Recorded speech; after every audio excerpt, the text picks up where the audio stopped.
멍하 오늘 인플리 사안은 얼마 전 넷플릭스에 업데이트된 영화 크리스토퍼 놀런의 2006년작 프레스티지의 로버트 엔지어와 알프레드 보든에 대한 탐구입니다. 근래에 흥행했던 마술 영화 나우 요시미는 마술의 시각적인 부분에 치중한 오락 영화였던 반면 프레스티지는 크리스토퍼 놀런의 세상에 대한 시각을 두 마술사의 대결에 녹여낸 상당히 진중한 영화입니다. 마술 그리고 두 마술사의 꿈과 집착에 대한 이야기 프레스티지 시작합니다. 마술 영화라기보다는 팀업 하이스트 무브에 가까웠던 나우 요시미 시리즈는 철저히 화려한 비주얼과 캐릭터, 시종일관 쏟아붓는 유머로 유쾌한 재미를 주었지만 프레스티지는 그와 달리 두 주인공의 심리묘사와 마술이라는 주제 자체에 매우 집중합니다.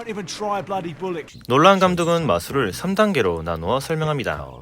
1단계 평범한 것을 보여주고 2단계 관객에게 확인을 시키고 마지막 평범한 것으로 특별한 묘기를 선보이는 단계 프레스티지로 말이죠. 이 영화 또한 마술의 단계를 따라 흘러가고 있습니다. 툭 던지는 평범한 대사에 함정을 숨기고 스토리를 뒤집어 눈속임을 하죠. 그리고 진짜는 마지막에 보여주는 겁니다. 그야말로 프레스티지죠. 이 영화 자체가 놀란 감독이 무대 위에 올린 마술쇼 자체인 것입니다. 로버트 엔지어와 알프레드 보든은 라이벌 마술사들입니다. 엔지어는 고위층 집안의 자제이자 쇼맨십에 강한 마술사이고 보든은 고아 출신이로 쇼맨십에선 엔지어에게 밀리나 오히려 기술적인 부분은 보든이 우수하죠. 한 마술사의 보조로서 만난 둘은 친구이자 함께 성장하는 라이벌이었습니다. 하지만 더 진취적이었던 보든의 욕심으로 마술 도중 다른 매듭을 묶어 여자 조수였던 엔지어의 부인을 죽게 만들면서 이 둘은 지독한 악연으로 엮이게 되죠. 이 악연은 서로에게 계속 큰 상처를 남기게 합니다. 부인을 잃은 엔지어는 가정을 이룬 보든의 손가락을 부셔버리고 손가락을 잃은 보든은 엔지어의 복귀쇼를 망쳐버리는 식으로 말이죠. 하지만 모든 라이벌이 그렇듯이 이 관계는 서로를 폭발적으로 성장시키기도 합니다. 쇼맨십에 강한 엔지어를 이기기 위해서 보든은 계속해서 새로운 마술을 만들어내고 마술 재능에서 밀리는 엔지어는 보든의 마술 비법을 훔쳐 더 멋진 쇼를 만들어내곤 하죠.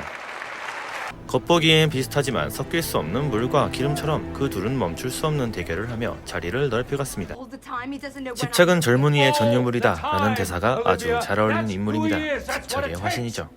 하지만 그도 처음부터 이렇게 광기 가득한 사내가 아니었습니다. 사고로 아내를 잃기 전까진 말이죠. 아내의 장례식에 찾아온 보든에게 왜 그랬느냐 라고 묻지 않고 어떤 매듭을 썼느냐고 묻습니다.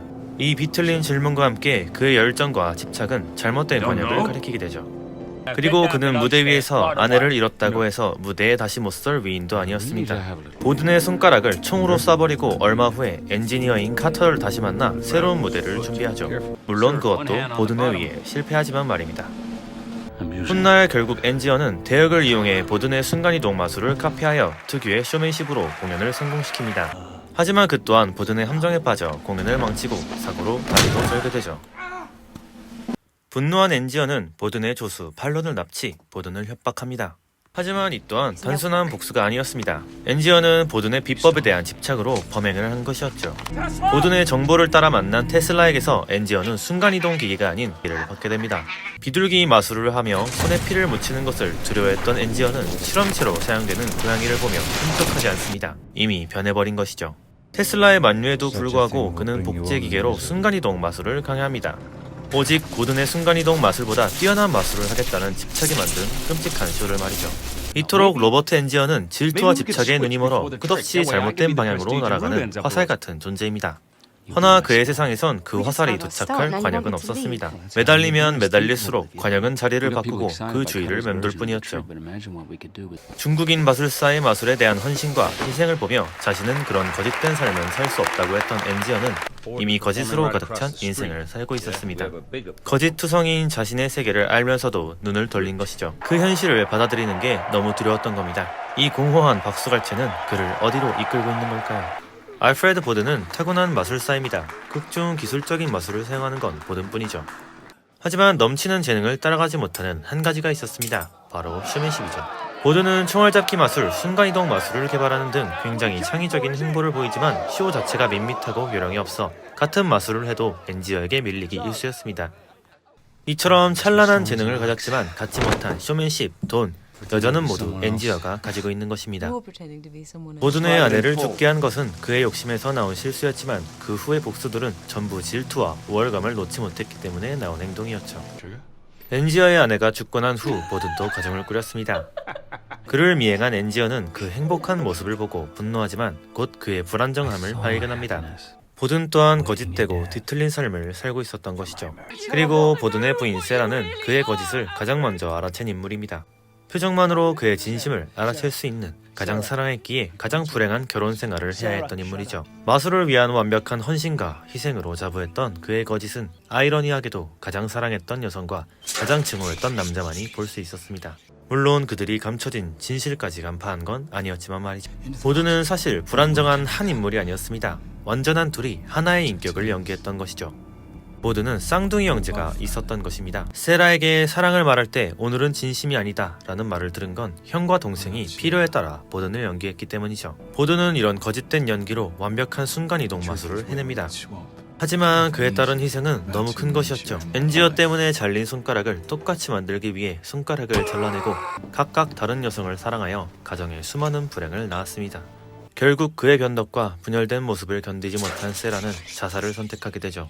아내를 잃은 슬픔이 가시기도 전에 보든은 엔지어의 더 완벽한 순간이동 마술을 보게 됩니다.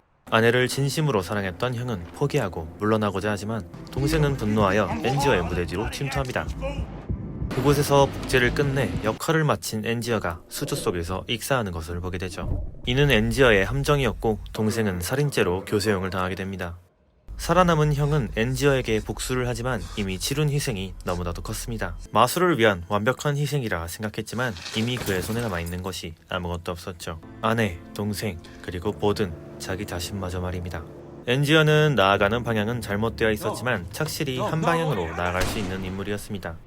하지만 보든은 달랐죠. 완벽한 하나라고 자부했지만 원칙을 벗어날 수는 없었고 앞으로 나아가지 못했습니다. 가장 위대한 마술은 자기 자신만 할 수 있는 마술이다 라는 믿음으로 자신의 마술을 훔치는 엔지어의 공연을 망치고 결국 죽이기까지 했지만 결국 그는 자기 자신을 잃어버리고 말았죠.